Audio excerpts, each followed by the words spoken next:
日前，东部战区组织战区陆军、海军、空军、火箭军等兵力为台岛周边开展联合利剑2024A 联合演习，检验部队联合作战实战能力。国防部新闻发言人吴谦大校表示，此次行动打的是台独嚣张气焰，射的是外部势力干涉介入。台独挑衅一次，我们的反制就推进一步，直至实现祖国完全统一。 那么，相较以往的环台岛演习，联合利剑2024A 有怎样新特点？多军兵种体系化联动如何剑指台独？演习期间，东部战区又亮出哪些杀毒神器？本期节目，评论员张军社、秦真共同在线深入解读，马上掌握最新消息。 5月23号至24号，中国人民解放军东部战区组织兵力为台岛周边开展联合利剑2024A 演习，重点演练联合海空战备警巡、联合夺取战场综合控制权、联合精打要害目标等科目，舰机抵近台岛周边战巡，岛链内外一体联动，检验战区部队联合作战实战能力。这也是对台独分裂势力谋独行径的有力惩戒。 对外部干涉势力挑衅的严重警告。东部战区部队将以坚强的决心、坚定的意志和强大的能力，坚决打击台独嚣张气焰，坚决粉碎一切分裂图谋。 观察指出，相较以往的环台岛演习，联合利剑2024A 覆盖范围更广，距离台岛更近，兵力规模更大，实战意味更浓。 演习开始后不久，东部战区就发布联合利剑2024A 演习区域示意图。从示意图中可以看出，呈现出台岛以东和台岛以西一体设计。台岛以西主要是在乌丘屿、东引岛采取系列行动，台岛以东则组织联合力量展开对海对陆突击演练，表明解放军已具备对全岛全方位、无死角打击能力。 形成东西对进的威逼态势。演习期间，环台岛战巡的空军飞行员拍下国旗、军旗与宝岛中央山脉同框画面，震撼人心。而海军舰员向台军937舰的喊话也霸气十足。中国台湾937舰，台独分裂是对台海和平最大的破坏。你们不要为台独卖命，以武拒统只有死路一条。如果你们执迷不悟， 甚至干扰我行动，我将采取惩戒措施。5、4、3。从官方发布的消息，模拟打击可谓是这次联合演习的重头戏。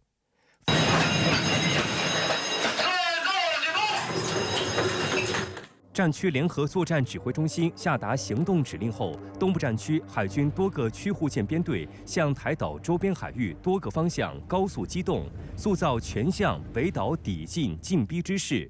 5月24号，东部战区海军舰艇编队在台岛周边海域采取高速机动、隐蔽接敌方式，对海上目标进行模拟打击。 东部战区空军则组织环台岛战巡，绕外岛巡航，多批多架歼击机装挂实弹，快速飞抵目标空域，实施模拟打击。数架轰炸机在歼击机编队的掩护下前出岛链，在台东外海建立多个打击阵位，协同海军舰船编队机动岸岛火力单元等，对重要目标实施模拟打击。 东部战区陆军某部也闻令而动，立即组织人员装备紧急出动。在雨中，官兵们迅速完成战车出库、弹药装填和战场机动，准时抵达预战地域，并对目标区域展开模拟火力打击。与此同时，火箭军某部迅即奔赴预定作战地域。 各发射单元相继占领发射阵地，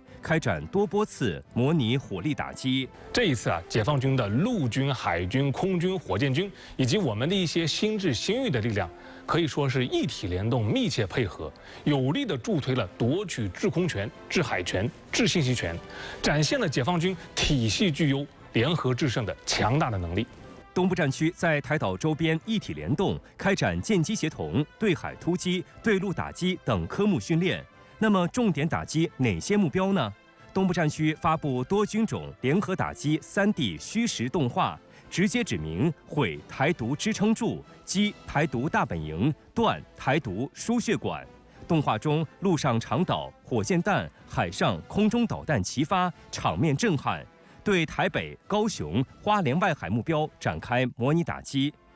从模拟攻击的视频可以看出，解放军采用的是联合火力攻击，也就是同时动用地面、海面和空中打击火力。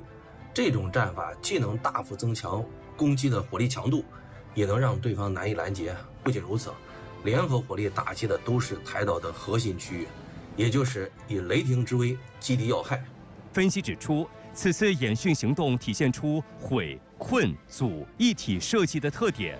毁就是要毁瘫台独支撑，主要依托强大的侦察预警、信息支援体系，模拟打击台重要军政目标。困就是要瞄准台独势力的老巢，解放军将掐住高雄港这个台海军的海上门户，把台海军牢牢困在港内。阻就是要阻断外部输血管，这表明各参演力量在台岛花莲外海航线附近海空域展开模拟打击，展示夺权控岛能力。这一次东部战区，它依托了强大的体系支撑，组织海空兵力对台独的政治中心进行了一个模拟的打击，模拟联合打击台独的一些重要的目标和港口，有力地震慑了台独势力他们那种以武谋独的幻想。联合利剑2024A 演习期间，东部战区还发布了组合海报《越海杀器》，并配文“剑指台独的杀毒神器已就位”，也备受关注。那么这些海报有哪些细节？展现怎样的震慑力？越海杀器这组海报挑选了6款解放军各军兵种的代表性先进武器装备，包括空军的歼20、歼16战斗机，海军的052D 驱逐舰、071船坞登陆舰，火箭军的东风导弹，以及陆军的远程厢式火箭炮。东部战区在海报中用非常形象的词语，很直白地介绍了这些武器装备的特点，同时还展现了他们在联合作战中分别扮演的角色。我们先来看第一张海报，踹门神器歼20。作为我国自主研发的第5代战斗机，歼20具有良好的隐身性，配备先进的航电系统和火控系统，能够携带空对空导弹、空对地导弹和航空炸弹等多型武器，在敌方雷达无从察觉的情况下，率先对敌防空系统实施精准打击，为我军其他战机的后续突击开辟安全的空中走廊。歼20这种战术就是海报上所写的踹门。紧接着是炸弹卡车歼16。之所以称为炸弹卡车，是因为歼16载弹量大、火力强悍，已多次在台海周边执行战备巡逻任务。在人民空军此前发布的《我的战鹰绕着宝岛飞》战训 MV 中，在空中俯瞰台湾岛中部中央山脉的就是歼16。第3张海报是中华神盾052D。作为人民海军的主力作战舰艇，052D是一款装备有源相控阵雷达和通用垂直发射系统的现代化驱逐舰。其中4面阵大型有源相控阵雷达具备360度的远程对空和对海探测能力，能同时探测和跟踪大量空中和海上目标，所以被誉为中华神盾。而舰载64单元垂发系统能够发射远程防空导弹、反舰导弹，具有非常强的综合作战能力。而登陆猛将071型船坞登陆舰的主要任务是两栖登陆和运输。该舰可搭载直升机和登陆艇，运送各种作战车辆和海军陆战队，执行立体登陆作战任务。第5张海报是东风快递。东风导弹是我国自主研发的一系列导弹的总称。东风家族非常庞大，种类型号繁多，既有战役战术导弹，也有战略导弹，是一把无坚不摧、令敌人胆寒的尖刀。东风快递使命必达，形容东风系列导弹快速精准的打击能力是再贴切不过了。而量大管饱的远程厢式火箭炮具有射程远、火力覆盖范围广、打击精度高等特点，主要用于执行远距离火力压制和摧毁任务。不仅如此，远程厢式火箭炮发射速度快，再装填时间短，因此量大管饱就是形象地形容了其所具有的持续猛烈火力特性。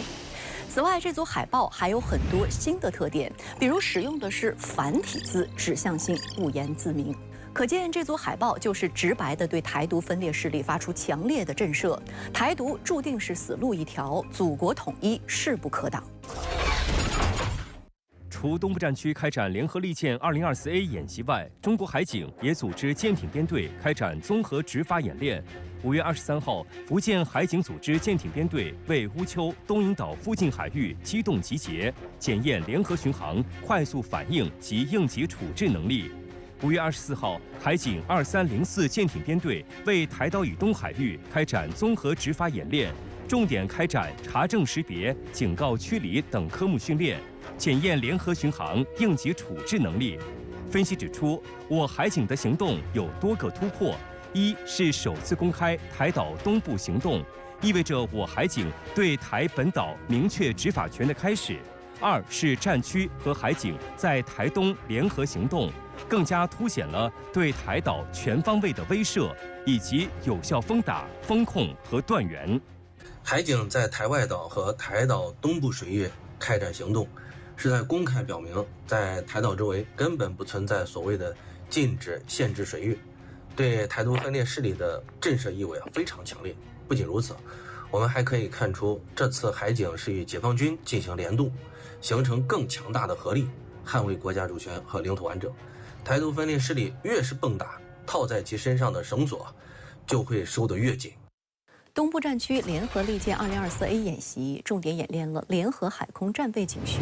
联合夺取战场综合控制权、联合精打要害目标等科目。请教一下张先生，陆海空及火箭军联合亮剑，展现出解放军怎样的体系战力？你比如说，在这个海战场上，实际上它都设计一个体系作战，那么要夺取制海权，既有空军的战机和海军的战机以及战舰进行这个联合作战，那么还有我们陆上的这个远火和岸导的支援，另外还有我们这个常规导弹的这个支援策应。那么对陆这次也演练了对岛上目标进行打击，那么这些打击突击也是从多个方面，那么从东部、从西部、北部、南部，那么既包括这个海军的舰艇发射的导弹，也包括飞机、战机，那么也包括这个常规的导弹。那么还有一个，我们也看到，这从演习这个画面和这个消息来看，比如说在台湾西部的海上兵力和在台湾东部的海上兵力，都进行了这个一体化的这个筹划和作战，这也是一个很明确的一个体系作战。演习期间，东部战区相继发布组合海报《越海杀气》以及多军种联合打击3D 动画视频，而且使用的都是繁体字，这是非常罕见的。请教一下秦先生，您对此是如何解读？我觉得这种言简意赅的图片也好啊，短的这种3D 动画也好，是非常好的宣传手段。我平时就非常喜欢这种示意图啊，这个一张图里信息量很大，但是很直观，啊，很符合当下这个很多的受众喜欢这种短的信息啊，但是直击要害啊，包括繁体字，你用繁体字，用他们就是从小就接触学习的这个字体，一下就直达他的这个要害，就一下他就领悟你这个含义啊，而且这些图我觉得做的就是它的这个语言文字的斟酌啊，就是非常的明确简单啊。你比如说歼十6战斗机直接写炸弹卡车，啊，就是这个歼20战斗机直接写踹门神器，就是你不懂军事的人，你一看这个图，你一看这文字，你也立刻知道这个装备的性能特点，它的优势是什么，啊，包括后续发一些这个动画啊，这个台岛的这个立体的这个3D 的这个形状啊，然后导弹直接打上去啊，这个感觉就很直观，千言万语，多少文字，多少其他的图片都不如这个动画来的直接，让对方一看就知道解放军打击的点位在哪儿，啊，使用的武器是什么，打击的力度有多大，啊，这个是起到很强的这种宣传和震慑的意味在里面。东部战区组织兵力在台岛周边开展的联合利剑2024A 演习受到台湾社会高度关注。岛内舆论普遍认为，此次演习都是因为赖清德发出谋独挑衅的危险信号所招致的。解放军这次演习充分展现了能力，目的是警告民进党当局以外谋独注定失败。那么，美国拜登政府出尔反尔，持续对台军售，为何说本质是毁台行径？美政客接连炒作炸毁台积电言论，彻底暴露哪些图谋？5月26号，美国众议院外交委员会主席麦考尔率领5名跨党派议员团窜台。中国外交部27号表示，美国有关议员不顾中方强烈反对，执意窜访台湾，违反一个中国原则和中美3个联合公报，也违背了美国政府做出的仅与台湾保持非官方关系的政治承诺，向台独分裂势力发出严重错误信号。中方对此坚决反对，已向美方提出严正交涉，将采取必要措施，坚决捍卫国家主权和领土完整。长期以来，美国一直将台湾地区视为牵制中国的一枚棋子。拜登政府上台后，在台海扮演着精明政治商人的角色，不仅加大军售力度，武装台湾，派出军舰穿航台湾海峡，通过涉台军援法案等小动作，意在让民进党当局彻底倒向美国。在对台军售方面，美国政府在817公报中作出过承诺，美国不寻求执行一项长期向台湾出售武器的政策。向台湾地区出售的武器在性能和数量上将不超过中美建交后近几年供应的水平，准备逐步减少对台湾的武器出售，并经过一段时间最终得到解决。然而，40多年过去了，美国不仅没有兑现承诺，停止对台军售，反而变本加厉。美国向台湾地区提供的也早已不只是防御性武器装备，而是包括 F-16战斗机、M1A2 主战坦克、海马斯多管火箭炮系统、岸基鱼叉导弹、MQ-9无人机等在内的进攻性武器。此外，美国还频频向台独释放严重错误信号，派美军现役人员参与台海冲突的兵棋推演，试图制造美国会协防台湾的假象。解放军联合利剑2024A 演习的能力展示引起岛内舆论关注。日前，有岛内名嘴就指出，美国有个很好的炮叫马后炮，它可以在猝不及防的情况之下，动员这么多的军舰、军机跟海警船，然后范围可以广到本岛及外岛。简单讲，这个意思就是说，你美国来得及吗？全部围起来，你根本进不来啊！解放军随时想演习，就可以在台湾周边演习。对，而美国一筹莫展。事实上，美国挺台是假，害台才是真。近年来，美国媒体多次曝光美国政府毁台计划。美国彭博新闻社5月21号引述2位匿名人士的话称，美国官员就大陆攻台后果私下向荷兰官员等表达担忧。而荷兰光刻机制造商阿斯麦向荷兰官员保证，可以远程强制关闭台湾地区芯片生产企业台积电的光刻机。除了远程关闭，美国反华势力更是频频抛出破坏台积电设备，甚至炸毁台积电的言论。去年3月，美国前国家安全顾问奥布莱恩就公开表示，若台海发生战争，为避免台积电落入中国大陆手中，美国会选择炸毁台积电工厂。同年5月，时任美国会议员莫尔顿也称，如果台湾发生战事，我们就要炸掉台积电。对此，国台办指出，这彻底暴露美国反华势力的卑劣心理和邪恶本质。美方任何时候都以美国利益优先，不只是台积电，台湾的一切在其眼中都是可以随时丢弃的。有关绿营媒体把美方的毁台言论硬凹成保护，是在侮辱台湾民众的智商。越来越多的台湾同胞已经认清，以美越深，毁台越盛，只会让台湾民众深陷严重祸害。这表明呢，在美国的一些政客眼中，台湾只不过是一个遏制大陆、压制大陆的这样一个棋子。需要的时候呢，是以小恩小惠；不需要的时候呢，随时可以丢弃，甚至呢可以把它毁掉。如果说美国炸毁台积电，受损失的反而是美国最大，因为呢，现在台积电生产的芯片是美国的一些厂商需要的最多。可以说，美国此举是这个损人不利己，必然会遭到世人的唾弃。岛内媒体就曾报道，美海军不要的滨海战斗舰却要求台湾采购。台海军奉命计划采购6艘美军退役的滨海战斗舰，去年夏天已经开始洽谈，每艘舰转让费用约为2000万美元。消息一出，有岛内民众痛批美国把台湾当垃圾桶，台湾充当美国提款机。此外，备受关注的台湾地区采购美制陆基鱼叉反舰导弹，也被认为是美国强塞。因为鱼叉导弹虽然名气响亮，但早已不是最先进的反舰导弹。美军和其他北约国家近年不再采购。目前，美海军正在逐渐换装新一代海军打击导弹和远程反舰导弹，而将鱼叉淘汰下来。台湾地区显然成为这些鱼叉导弹的接盘侠，充当冤大头。不仅如此，美国还收了钱，却迟迟不给货。台军采购 F-16V 专案日前被批凯子军购。据台湾联合报报道，2019年8月，民进党当局通过凤翔计划，以82亿美元的价格从美国引进全新的66架 F-16V 战机。原本预计从2023年开始交付，却出现了重大变数。第一批 F-16V 预定交付时间已经拖到今年第3季度，进度落后整整1年。报道指出，以如今进度来看，几乎不可能在期限内全数交付。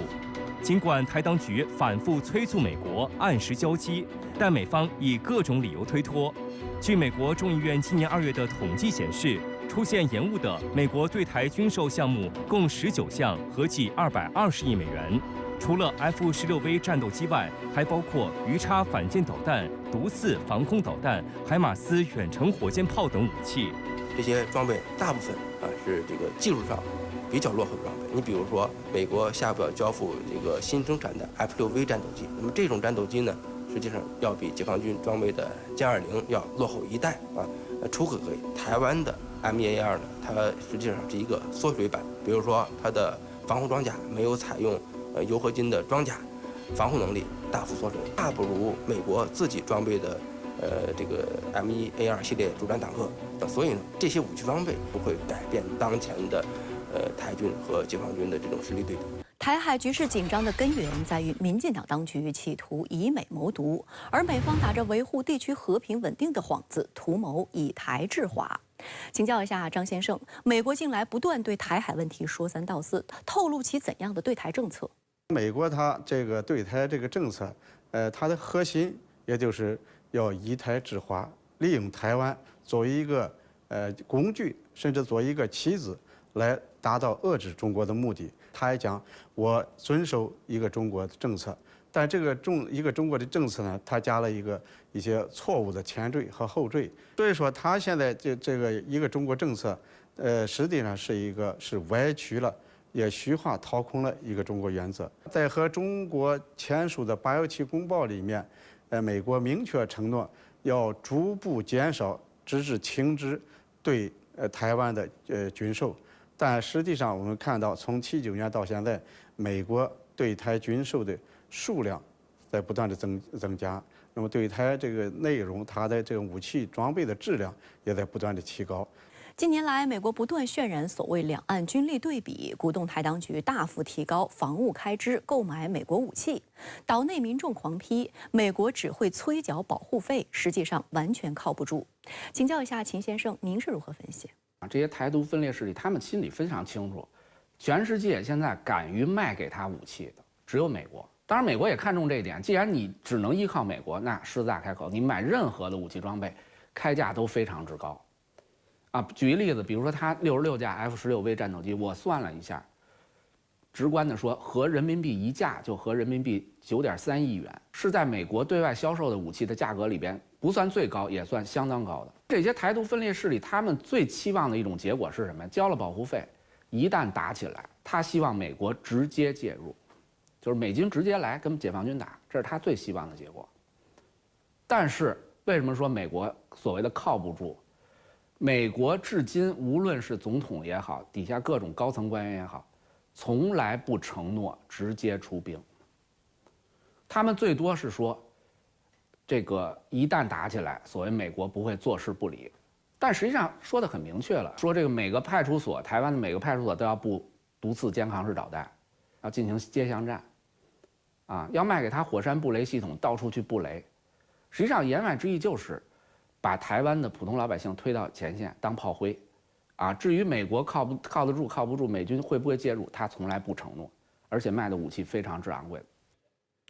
日前，日本政府表示，考虑到对中国海洋活动和所谓台湾有事的担忧，决定将北海道、冲绳等地的16个机场和港口指定为特定使用机场港口，并进行修正和扩建。请教一下秦先生，您对日本有意介入台海局势的意图愈发明显，如何分析？实际上，这说明日本的，特别是保守派的这些政客，他们无论对内对外都进行这样一个言语的铺垫。就是说，一旦台湾有事的时候，日本可能会介入，这对他国内的老百姓也是一种洗脑、一种宣传。但是我个人认为啊，日本如果要让他单独出来，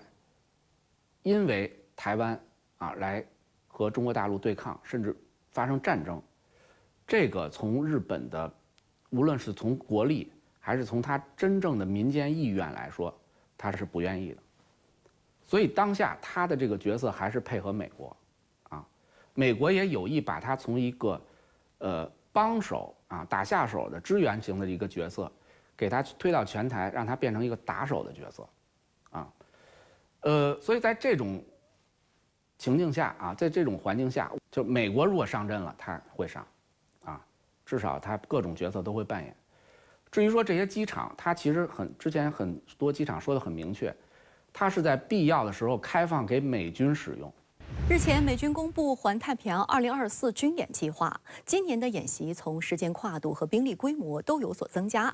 此外，美军还将在第一、第二岛链5个地点举行英勇盾牌2024演习。那么，美军同时主导的这2场大规模演习有何针对性？为何说公布计划的时间点是刻意而为之？在大国博弈背景下，美国在亚太进行怎样的战略布局？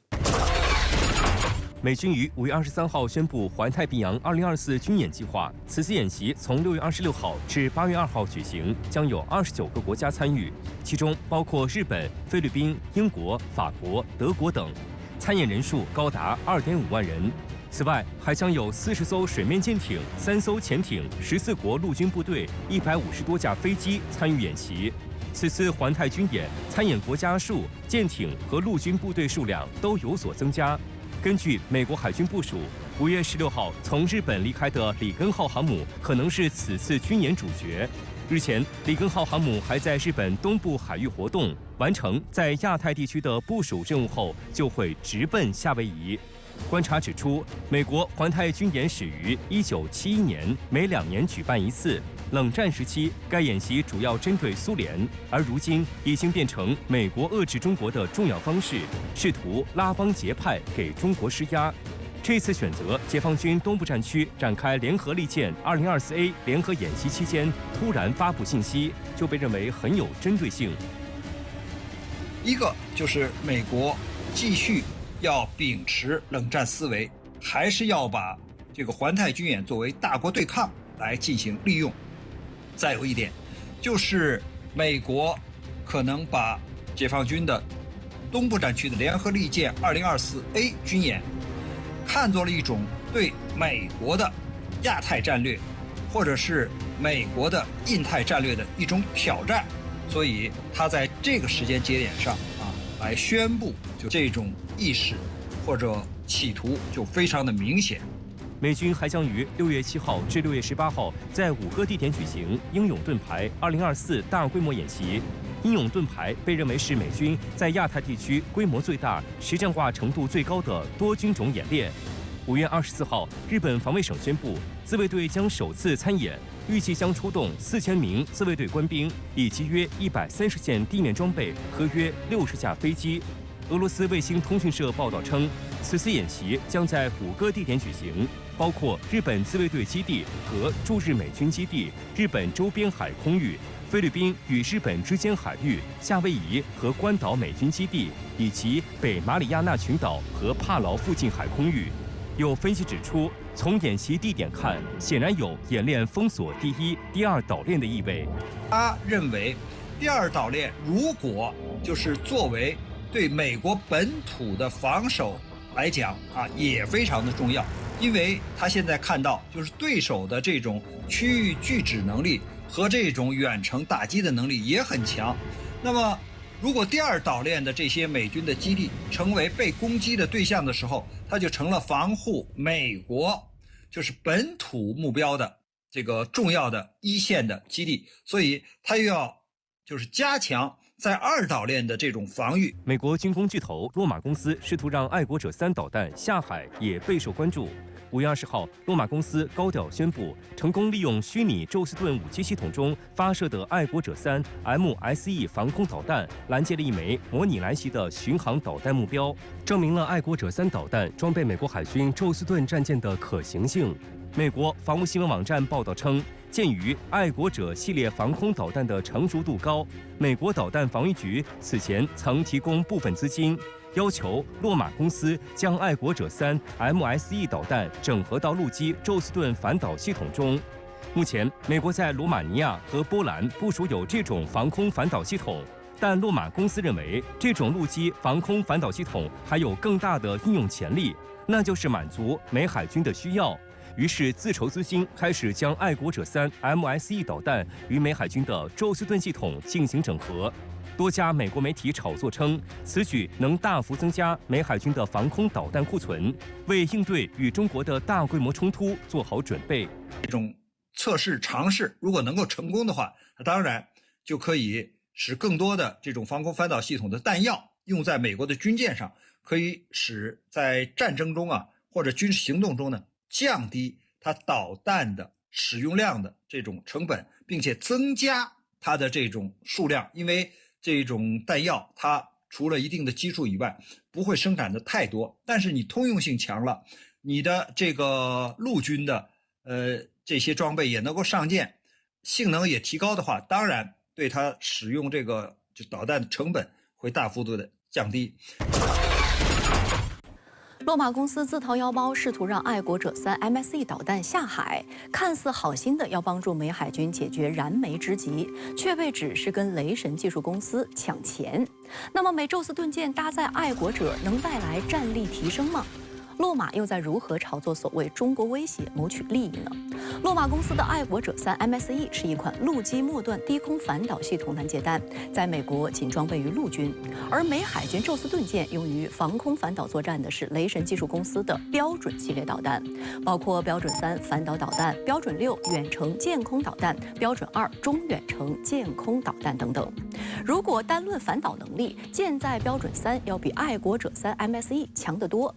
较早的标准3 Block 1A 导弹最大的射程约为500千米，拦截高度约为250千米，主要用于拦截射程3000千米以内的中程和近程弹道导弹。最新的标准3 Block 2A 导弹最大的射程可达2500千米，拦截高度增至1500千米，能够拦截射程5500千米以内的远程、中程和近程弹道导弹。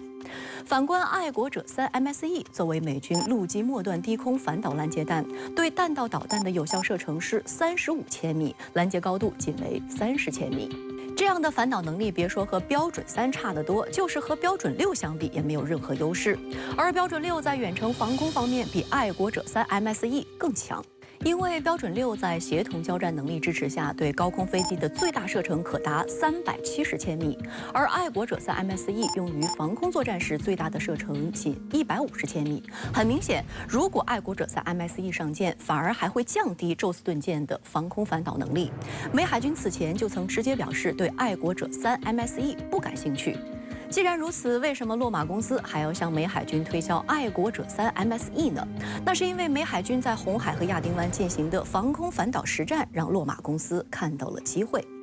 新一轮巴以冲突爆发后，美海军宙斯盾舰在红海护航行动中拦截也门胡塞武装发射的大批廉价无人机、反舰导弹，耗费了大量标准系列舰空导弹，但是补充速度却十分缓慢。以标准6导弹为例，2019年雷神技术公司和美海军签订了5年生产625枚的合同，但是到目前只交付了一半，也就是1年的交付数量只有60枚出头。这样一来，就使得美海军转过头来又对爱国者3 MSE 有所期待，因为洛马公司的爱国者3 MSE 导弹年产量可达500枚，是标准6导弹年产量的9倍以上。在此情况下，洛马公司就大肆鼓吹，一旦在西太爆发大规模冲突，美海军将面对更大的防空反导导弹库存问题，单靠雷神技术公司的产能是不能应对的，只有让洛马公司参与进来，才能满足需求。不过，爱国者3 MSE 最终会否下海还有很大变数。除了技术问题以外，洛马公司此举无疑是从雷神技术公司的碗里抢肉吃，而雷神技术公司绝不甘心让其得偿所愿。接下来，美国2大军工巨头很可能会为争抢美海军的防空反导导弹订单进行激烈博弈。美国洛马公司正在测试爱国者3导弹装备美国海军宙斯盾战舰的可行性。美媒炒作是为应对与中国的大规模冲突做好准备。请教一下张先生，您对此如何分析？美国这个为了这个军方呢，为争夺军费，尤其是各军种为争夺军费来渲染中国威胁论，也是美国为他自己发展所谓的这种绝对优势的这个军力来寻找借口，拿中国来说事儿，一直到军舰上到底能不能成功，可能也是看好了它这一个是它的是高超音速，就可以达到56马赫。那么第二个对于这个再进入导弹这种拦截的能力比较强。那么下一步它恐怕这还要经过一个很长的一个试验过程。日前，美日2国正式签署共同研制高超音速武器拦截弹的协议。据报道，美国导弹防御局早在2022年就开始向雷神公司和诺格公司征求针对高超音速导弹的拦截器设计方案。那现在为何要拉上日本一起研制呢？张先生。那么日本实际上现在它也在研发这方面的这个武器，也多次表示要在包括巡航导弹、高超音速这个导弹。美国呢，一个想打断它这个自主研发的这种能力；第二个呢，想拉拢日本，依靠日本这种它高科技这个水平，来为美国来助力。那么还有一个重要一个原因呢，就是美国想在这个研发过程中，这个向美国提供更多的资金支持。其实这个在过去的一些研发这个来看，实际上日本来做冤大头这种事情很多。我想这是美国人要拉日本来研发高超音速这个武器的拦截弹，它的这初衷或者它的主要原因。